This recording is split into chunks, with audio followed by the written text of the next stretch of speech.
জলবায়ু পরিবর্তনে বিশ্বের সবচেয়ে ভুক্তভোগী দেশগুলোর মধ্যে বাংলাদেশ অন্যতম। আবার দেশের মধ্যে সবচেয়ে বিপন্ন দক্ষিণাঞ্চল। বাংলাদেশের দক্ষিণে সাগর পাড়ে মোট ৭০০ কিলোমিটার উপকূলীয় এলাকায় বাস করে প্রায় ৪ কোটি লোক।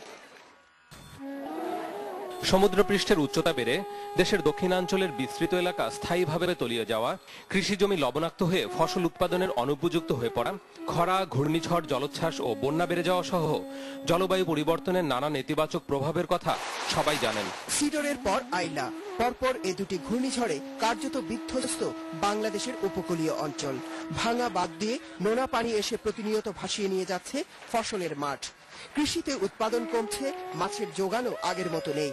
খাদ্য আর কর্মসংস্থানের অভাবে ওই অঞ্চলে বাড়ছে দরিদ্র মানুষের সংখ্যা।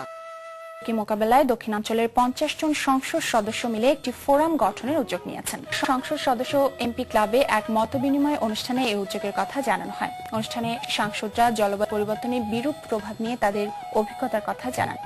একটা আঘাত যেভাবে আসছে, এই আঘাতটা একটা ধারাবাহিকভাবে আসছে এবং এই দক্ষিণ অঞ্চলের মানুষের জন্য এটা একটা মহা বিপদ। 70,000 হেক্টরের জমিতে কিন্তু এখনো চাষাবাদ হচ্ছে, কিন্তু যে কথাটা আমি বলতে চেয়েছি সেটা হলো যে উৎপাদন ক্ষমতা যদি গত 20 বছরের তুলনায় ধরেন, সেই উৎপাদন ক্ষমতাটা অর্ধেকে নেমে আসছে। সাপারার আমরা রিজিওনালি দক্ষিণ অঞ্চলের মানুষ, কারণটা কিন্তু বাংলাদেশ নয়। যাদের কারণে আমরা ক্ষতিগ্রস্ত তারা আমাদেরকে কম্পেনসেট করবেন, এটা আমাদের জাতীয় দাবি। সমুদ্রের ভূপৃষ্ঠের উচ্চতা যদি 1 মিটার বৃদ্ধি পায়, তো আমার দক্ষিণাঞ্চল সহ বাংলাদেশে 18 থেকে 20% জায়গা পানির নিচে তলিয়ে যাবে। জলবায়ু পরিবর্তনের ঝুঁকি মোকাবেলায় যাতে দক্ষিণাঞ্চলের জনপ্রতিনিধিরা আন্তর্জাতিক অঙ্গনে নিজেদের পরিস্থিতি তুলে ধরতে একজন মুখপাত্র নির্বাচনের চিন্তাভাবনা তারা করছেন বলে জানান আসম ও ফিরোজ।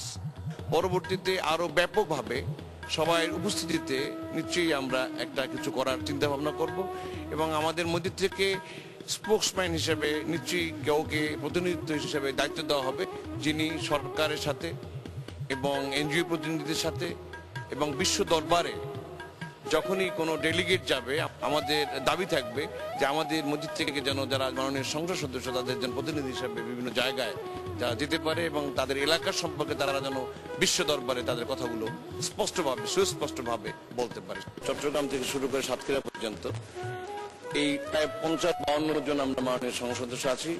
তারা যাতে ঐক্যবদ্ধভাবে এই দুর্যোগ মোকাবেলার জন্য সারা বিশ্বে, যেমন আমাদের প্রিয় প্রধানমন্ত্রী যেমন শেখ হাসিনা আন্তর্জাতিক বিশ্বে যে এই অঞ্চলের যে ভয়াবহতা বিভিন্নভাবে উত্থাপন করেছেন, তাতে আমরাও আমাদের জনগণকে নিয়ে সম্পৃক্ত হতে চাই।